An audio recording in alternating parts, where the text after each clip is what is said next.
बिस्मिल्लाहिर्रहमानिर्रहीम। अस्सलामु अलैकुम वरहमतुल्लाहि वबरकातुहू। नाज़रीन, आज आपकी खिदमत में जो नुस्खा लेकर मैं हाज़िर हुआ हूँ उसके मुताल्लिक़ खुद मदीने के ताजदार साहिब-ए-लौलाक सल्लल्लाहु तआला अलैहि वसल्लम ने अल्लाह ताला से इस मर्ज़ से पनाह मांगी है। सरकार फरमाते हैं, अल्लाहुम्मा इन्नी अऊज़ु बिका मिनल वरसी वल जुज़ामी वल जुनूनी व मिन सय्यिल अस्क़ाम। ऐ अल्लाह, मैं जुज़ाम से तेरी पनाह मांगता हूँ। तो हज़रत ग्रामी कदर, आज हम एक बीमारी है कोढ़, जिसको जुज़ाम कहते हैं। ये बड़ी ढीठ किस्म की, बड़ी ख़तरनाक किस्म की, बड़ी मोज़ी मर्ज़ होती है। तो इस मर्ज़ में जो मरीज़ मुब्तला होता है तो समझ लें उसकी आँखें जो है वो गोल होती हैं, उसका चेहरा जो है वो बेरौनक होता है और बदन स्याही माइल होता है और उसके जो जिस्म के बाल हैं वो झड़ने शुरू हो जाते हैं और उसका जिस्म जो है वो गलना शुरू हो जाता है और सड़ना शुरू हो जाता है। गोया आप यूं समझ लीजिए कि सोजाक जो है ना, जब उसका इलाज ना किया जाए तो वो बिगड़ कर जो उसकी शक्ल बनती है ना, वो एक कोढ़ है, वो एक जुज़ाम है। सोजाक की बिगड़ी हुई शक्ल का नाम जुज़ाम है। तो हज़रत ग्रामी कदर, इसमें हम जो मरीज़ को जब देखते हैं तो उसकी जो आंखें होती हैं, उसका जो चेहरा होता है और उसकी जो ज़ुबान होती है वो वाइट होती है, सफ़ेद होती है। जब इसकी नब्ज़ देखते हैं तो उसकी नब्ज़ जो है वो सुस्त होती है, डूबी हुई होती है, गहरी होती है और वो दूसरी उंगल पर होती है। और जब इसका पेशाब देखते हैं तो उसका पेशाब जो है वो भी उसको बार बार आता है और सफ़ेद कलर का आता है। तो हज़रत ग्रामी कदर, आप इस मर्ज़ का यूँ अंदाज़ा लगा सकते हैं कि ये जो मर्ज़ है ये असाबी उज़लाती होती है, यानी बदन के अंदर, जिस्म के अंदर रतूबत की जो है वो ज़्यादती हो जाती है, जिसकी वजह से जुज़ाम हो जाता है, कोढ़ हो जाता है। तो हज़रत ग्रामी कदर, इसमें हम तकरीबन 3 नुस्खे जो हैं वो इस्तेमाल करवाते हैं अपने मरीज़ को। उनमें से जो पहला नुस्खा है वो मैं बयान करने लगा हूँ।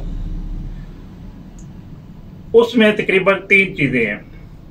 पहली चीज़ जो है वो मगज़ करंजवा तकरीबन 5 तोले होता है। दूसरे नंबर पर जो इसमें चीज़ डाली जाती है वो खुश्क आंवला होता है, उसका वजन भी 5 तोले होता है। और जो तीसरी चीज़ इसमें डालते हैं तो वो क्या होता है, वो फटकड़ी सोख्ता होती है, यानी बिरियां की हुई फटकड़ी होती है। अब ये तीनों चीज़ों को आपने लेकर अच्छे तरीके से साफ करना है और साफ करने के बाद फिर इसका पाउडर बनाकर एक शीशे की शीशी में डालकर उसके ऊपर आपने 1 नंबर दवाई लिख देना है। ये दुआ जो है ये मरीज को सुबह नाश्ता करने के बाद आपने इस्तेमाल करवानी है। इसकी मिकदार जो है वो तकरीबन 1 माशा तक होगी, आधा माशा भी दे सकते हैं। तो देने किस चीज़ के साथ है, वो एक हमारा जुशांदा होता है जिसमें गोल बनफ्शा तकरीबन 6 माशा होता है और उनाब 6 दाने होता है और मुनक्का तकरीबन 9 दाने बड़े वाला, मोटे सा वाला लेना है। इसका आधा पाव पानी लेकर जुशांदा बनाएं। उस जुशांदे के साथ आपने तकरीबन आधा ग्राम ये वाला सफूफ जो है, 1 नंबर दवाई जो है मैंने आपको बताई है, ये सुबह खाना खाने के बाद आपने जो जुज़ाम का मरीज़ है, कोढ़ का मरीज़ है, उसको आपने देनी है। इसके बाद अब दूसरा नुस्खा मैं आपकी खिदमत में अर्ज करता हूँ, वो आपने दोपहर को इस्तेमाल करवाना है। उसमें क्या होता है, उसमें तकरीबन 1 माशा सिमल फार होता है और तकरीबन 2 ग्राम यानी 2 माशे उसमें चांदी का कुश्ता होता है। ये दोनों चीज़ें लेकर अच्छे वाला जो खर लो, अगर समा का मिल जाए तो ज़्यादा बेहतर है। उसमें डालकर आपने तकरीबन ज़ोरदार हाथों से 2 घंटे तक खर करना है। जब ये 2 घंटे मिसले गुबार, मिसले सुरमा बन जाए मेडिसन वगैरह, तो आपने इसको भी किसी शीशे की शीशी में डालकर अच्छी तरह कारक लगाकर इसके ऊपर 2 नंबर दवाई लिख देना है। इसमें से आपने दोपहर को मनक्के का बीज निकाल कर उसमें तकरीबन सिर्फ 1 चावल या आधा चावल ये मेडिसन रखकर मरीज को खिलानी है। अब आपकी तीसरी जो मेडिसन है वो मैं आपको बता देता हूँ। वो आपने खाना खाने के बाद मरीज को रात के वक्त खिलानी है। वो क्या है? वो मेडिसन जो है उसमें सिर्फ 2 चीज़ें इस्तेमाल होती हैं। एक चीज़ जो है वो सुरमा लेना, अच्छे वाला डली वाला सुरमा हो तो ज़्यादा बेहतर है। 1 तोला ये सुरमा होना चाहिए और तकरीबन 9 माशा यानी 9 ग्राम तक आपने जो ये पोस्त होता है रेठे का ऊपर वाला ब्राउन कलर का छिलका जिसको बोलते हैं, वो आपने लेना है 9 तोले तकरीबन। तो थोड़ा थोड़ा रेठे का आपने पोस्त यानी कि छिलका जो है वो इसमें डालते जाना है और खर्ल करते जाना है। मिसरे गुबार जब हो जाएगा तो ये आपकी मेडिसन जो है वो तैयार हो जाएगी। अब आपने इसको भी किसी शीशे की अच्छी वाली शीशी में डालकर उसके ऊपर 3 नंबर जो है मेडिसन आपने लिख देना है। ये आपने अपने मरीज को रात को सोते वक्त तकरीबन 1 रत्ती जो है वो खुराक देनी है। ये भी आप मनक्का के अंदर दे सकते हैं।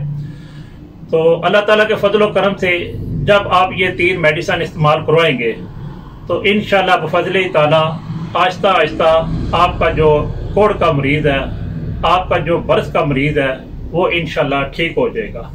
अगर आपके जो कोढ़ वाला मरीज है, जो जाम वाला जो मरीज है, उसके जिस्म के ऊपर कुछ जख्म वगैरह बन गया है, तो आप बनी बनाई सर बंद दुआ जो है अजमल दुआ हन्ना की मरमे कफूरी जो है वो उसके ऊपर भी आप लगा सकती हैं। इसके अलावा ये एक मर्ज जो होती है, ये अल्लाह ताला की तरफ से एक अजाब की शक्ल में बंदे के ऊपर आता है। तो इसमें बंदे को अल्लाह ताला के हुज़ूर वैसे भी गिड़गिड़ाना चाहिए, माफ़ी मांगनी चाहिए, बैठते उठते वक्त अल्लाह का जिक्र करना चाहिए और अस्तगफिरुल्लाह रब्बी मिन कुल्लि ज़ंबिन व अतूबु इलैह, ये आप अपनी ज़ुबान के ऊपर विर्द जो है वो भी रखना चाहिए।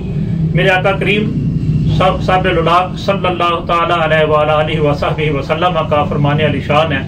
इस हदीस पाक को हज़रत अनस बिन मालिक जो है वो रवायत फरमाते हैं कि हुज़ूर नबी पाक सल्लल्लाहु अलैहि वसल्लम ने इरशाद फरमाया, अगर कोई शख्स रोज़ाना 10 मरतबा बिस्मिल्लाहिर्रहमानिर्रहीम वला हौला वला कुव्वता इल्ला बिल्लाहिल अलिय्यिल अज़ीम ये सुबह को पढ़ लेता है तो अल्हम्दुलिल्लाह अल्लाह ताला के फजल से वो शख्स जो है वो 70 बीमारियों से महफूज रहेगा। उनमें से 3 बीमारियों का आप सल्लल्लाहु अलैहि वसल्लम ने जो जिक्र ज़ाहिर फरमाया, एक बरस है और एक पागलपन है और एक ये कोढ़ बीमारी है जो जाम की बीमारी है, जो बड़ी मोजी मर्ज है। तो ऐसी बीमारी से आप सल्लल्लाहु अलैहि वसल्लम ने भी पनाह मांगी है। तो दोस्तों, ऐसा जो मरीज है उसको जो हम खुराक देंगे तो उसको कोशिश करनी चाहिए जो सर्द और खुश्क चीज़ें हैं ज़्यादा वो इस्तेमाल करवानी चाहिए। गोभी इस्तेमाल करवानी चाहिए, उसको मटर और आलू इस्तेमाल करवाने चाहिए, भैंस का गोश्त इस्तेमाल करवाना चाहिए।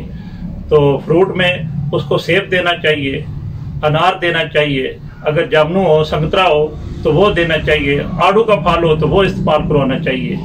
इस तरह की उसको जो है वो चीज़ें खिलानी चाहिए। तो यानी ऐसे समझ लें उसको फास्ट फूड वाली सारी चीज़ें जो है ना वो इस्तेमाल करवानी चाहिए। तो अल्लाह ताला के फजल व करम से अल्लाह ताला उसको सेहत आजिला व कामिला अता फरमाएगा।